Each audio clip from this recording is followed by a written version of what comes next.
I want to start with a real life incident that happened in my life to describe the topic that I will be speaking about. And the theme of the event is alternate hypothesis. I'm a big believer of this. I'm a very strong believer of this. And what happened in my life back in 2008 made me realize how important this topic was, not just for me, but one of the biggest elements of success in life. So I joined Schindler in 2006 as a graduate trainee when I was already 26 years old. Now, what I did so long not having a proper job, I'll talk about it in the end. So October 2008, I get a call from the managing director's office wanting to meet me for something really important. I think the secretary was extremely good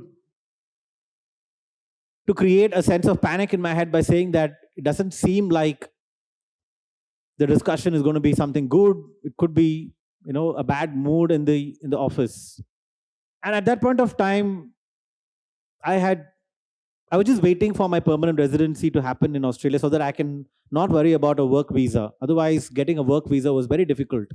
I had taken a 15 lakh loan, an education loan, which I had the burden of starting to pay off as well. I didn't come from a very affluent family, so it wasn't easy to just call dad and say, Appa, just start paying it. So all this was running in my head. And when we had the conversation, and what happened there was, so the first word that came out of their mouth is, hey, we're not so happy with what's going on in general. And we would like you to step down from your role. So obviously the first thing that comes to our head is, hey, have I lost my job? But then they go on to say that they'd be offering me the general manager for the largest operation we were running in Australia, which was the Queensland operation based out of Brisbane. It was the biggest promotion that has been announced in the company's history, from an executive level to a GM. I had no technical knowledge of elevators. I had a very strong accent, English accent with an Indian tone those days. So I had a lot of things against me, but then I was given this huge opportunity. And many years later, when I asked the managing director the reason for this, and he said, you're a very, very rare person I've seen who always thinks strategic, who always thinks long term, who always thinks about whatever I'm doing, does it have a bigger purpose? Does it solve a bigger problem we have in hand? And that is, my dear friends, what I'm going to be talking about today is strategic thinking, the importance of it, and how does everyone watching this is going to take away at least one thing in life to help them achieve what I call as obscene success. My name is Ashok Ramachandran. Leadership with love is a quote that I like to define myself as. I don't like to tell people that I'm a CEO and president, though that is a title that the company has given me. Because what I always truly believe is the legacy people should remember me is about how I created an army of leaders, how I treated them, how I respect them, how I made people achieve their ambitions and their dreams.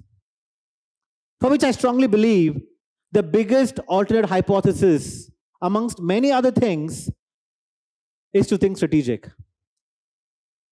The reason why this topic is very contextual right now is what is going around the world right now. We came out of a huge pandemic. We're looking at war happening. We're looking at the great resignation. We also hear about the great regret. I don't know if you heard about that. The great regret is basically people resigned with the hope of having a better life, and then now they're regretting that that has not happened. We're hearing of inflation issues. For a company like us, usually the cycle time of when you order an elevator and getting installed is about 12 months, which means all the customers who ordered elevators with us, 12 months later, the cost price of those elevators have gone up by 30-40%. So it's a huge impact for the organizations, not for the consumers. And one has to sail through this economic phase. In my 15-year career, I haven't seen the meaning of word VUCA in reality, which is what I'm experiencing now. And then suddenly my HR called me last month and she said, hey, now we have a new word called Bani. Bani is the next level evolution of VUCA where it's become even more complex. Things have become so difficult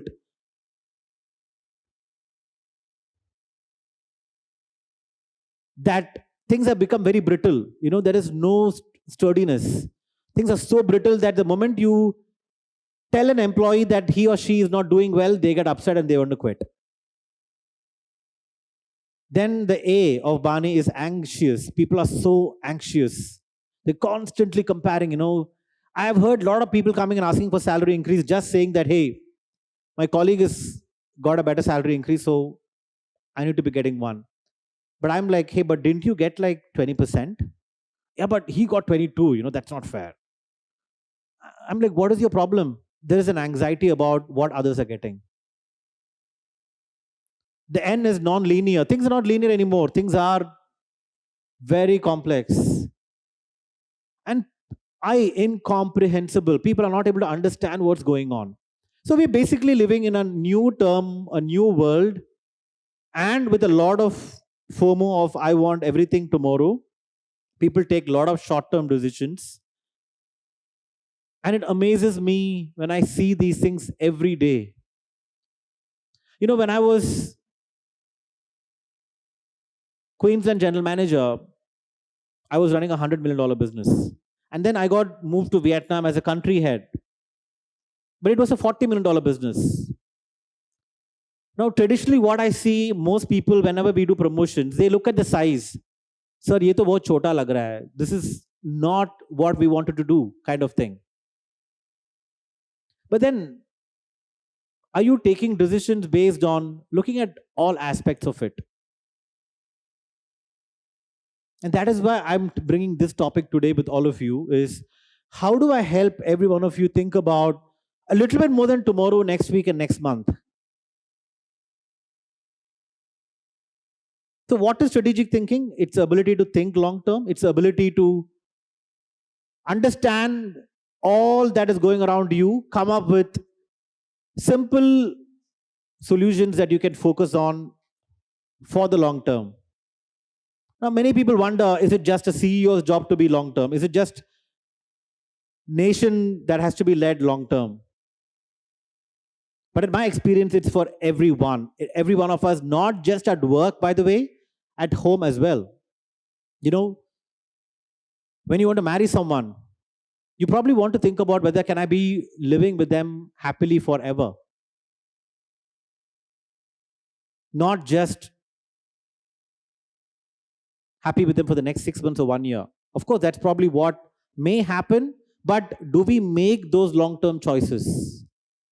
So think about it. When was the last time you took a decision which was based on a long-term aspect? Not often do I see this. As a student, people take decisions based on, is it a premium college? Is it a premium brand? Is it a great title? Is it a great offer?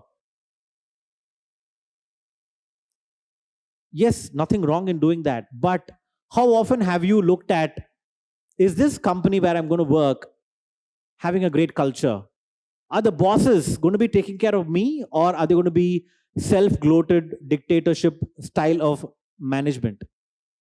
To me, that is strategic. A big brand necessarily doesn't mean it's going to be a great work life as well. And vice versa, a small brand doesn't mean the same as well.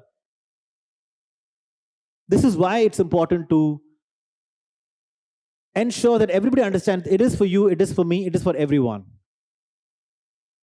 Now, how do you develop your strategic thinking?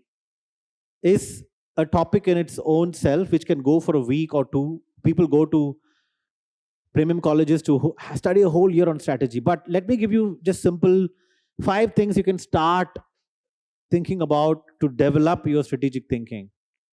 Step number 1 is really having an understanding of what is happening around you and your life. If it's a company, what is happening currently in the company? What are the challenges? What are the pestle forces, the political, economical, societal, social, environmental, technological changes? What's impacting you and your organization or your decision making? Based on that, can you work out what are the strengths, weaknesses, opportunities, and threats, the SWOT for yourself or for your company? When you narrow it down with the SWOT of based on what is happening outside, you can start figuring out a long-term objective. What do you see 3 and 5 years later? Where do you want to see yourself achieving things? Like, I'm 21 now. I want to be a CEO by the time I'm 30. Now, to get to that level, there are certain milestones, key milestones, 4 or 5 important things that you need to do. Figure out that. Figure out the 3 or 4 or 5, not more than that, strategic activities, actions that you need to take. Step 4 will be to make it into a detailed action plan. And lastly, of course, making sure that you implement, execute the actions. I was a Chennai boy. I had probably the not so glorious school and college life from an academic perspective. I failed my 11th chemistry, 11th physics. My whole engineering was something I still wonder, why did I waste 4 years of my life? Which most engineers do, I think. Because we probably think about career after we graduate from engineering. And then we think, what do I do in life? I did a lot of hustling. I worked in a call center. I did door-to-door sales. And then I went to Australia because I had no other choice. It was not a strategic move in that sense. But something changed after I went there. The strategic moves was learning life experiences. Life experiences doesn't come from sitting behind a laptop or a computer all day or watching social media all day. Life experiences comes from doing things that you normally probably won't do. Working in a restaurant, washing dishes, cleaning cars, picking up garbage, door-to-door sales, all those things that I did were giving me life experiences, was making me a better person. I became more inclusive. I understood the meaning of everyone having a choice in life. If somebody wants to have a great life in spite of being a person with disability, if somebody chooses to be a gay, lesbian, bisexual, if somebody chooses to go to military and then come back to corporate life, whatever was, it made me think broader. All those small experiences triggered with my passion for always thinking long term is what helped me, along with, of course, many other things, become the youngest general manager, become the youngest CEO in India. And when 80/40 nominated me for the award in 2019, among all the 40 people there, I was the only one from a not premium college, not from a startup, and not from a business family background. And that, I think, ladies and gentlemen, came from an alternate hypothesis of you can succeed even if you're not from a traditional method of success in life, if you embrace what I strongly believe is strategic thinking. Thank you very much.